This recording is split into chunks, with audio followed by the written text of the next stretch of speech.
নবীজি সাল্লাল্লাহু আলাইহি সাল্লামের প্রতি দরুদ প্রেরণ করার আমল এরকম আমল, আপনি যদি সারা দিনে শুধুমাত্র নবীজির প্রতি দরুদ প্রেরণ করার আমলটাই জিকির হিসাবে সবচেয়ে বেশি করেন, দোয়া হিসাবে যদি এটাই আপনি সারাদিন করতে থাকেন, তো আপনার জন্য যথেষ্ট হবে। আল্লাহর কাছে আর কিছু না চাইলেও চলবে, আর কিছু না চাইলেও চলবে। দুরুদ মানে হলো নবীজির জন্য দোয়া করা। ভাই, আল্লাহ তার হাবিবকে রহম করবেন, আপনার আমার দোয়ার দিকে আল্লাহর তাকানোর কোনো ঠেকা আছে? নবীজি কি আমাদের দোয়ার কোনো মুখাপেক্ষী? কিন্তু আমরা তার জন্য দোয়া করলে ওই চান্সে আল্লাহ তাআলা আমাদের প্রতি অনুগ্রহ করবেন। একবার না, আপনি নবীজির প্রতি একবার রহমতের দোয়া করবেন, একবার দুরূদ পাঠ করবেন।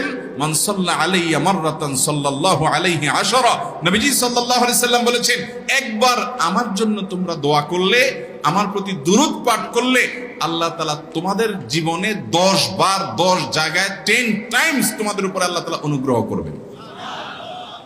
আপনি টেরও পাবেন না কত জায়গায় আল্লাহ অনুগ্রহ করেছেন। আল্লাহ বাঁচাই নিছেন, একটুর জন্য শেষ হয়ে যান নাই। ওই যে দুরূদ পড়ছেন, আল্লাহ তাআলা রক্ষা করছে, আপনি খবরও নাই। আল্লাহ তাআলা আপনার প্রতি বিশাল একটা দান করছে, আপনি লক্ষ্য করেন নাই। ওই যে দুরূদ পড়ছেন একবার, 10 বার রহমত হবে। এভাবে যত দুরূদ পড়বে সে তত রহমত এবং অনুগ্রহ পাবে। এক সাহাবী বলেছেন, ইয়া রাসূলুল্লাহ, আমি আমার দোয়ার কত অংশ আপনার জন্য রিজার্ভ রাখবো? আমি তো আল্লাহর কাছে অনেক কিছু চাইবো, অনেক কিছু নিবেদন করব, আপনার জন্য যেন আল্লাহ রহমত নাজিল করে, এটাই হলো দুরূদ। এই দুরূদটা আমি কি পরিমাণ রাখবো?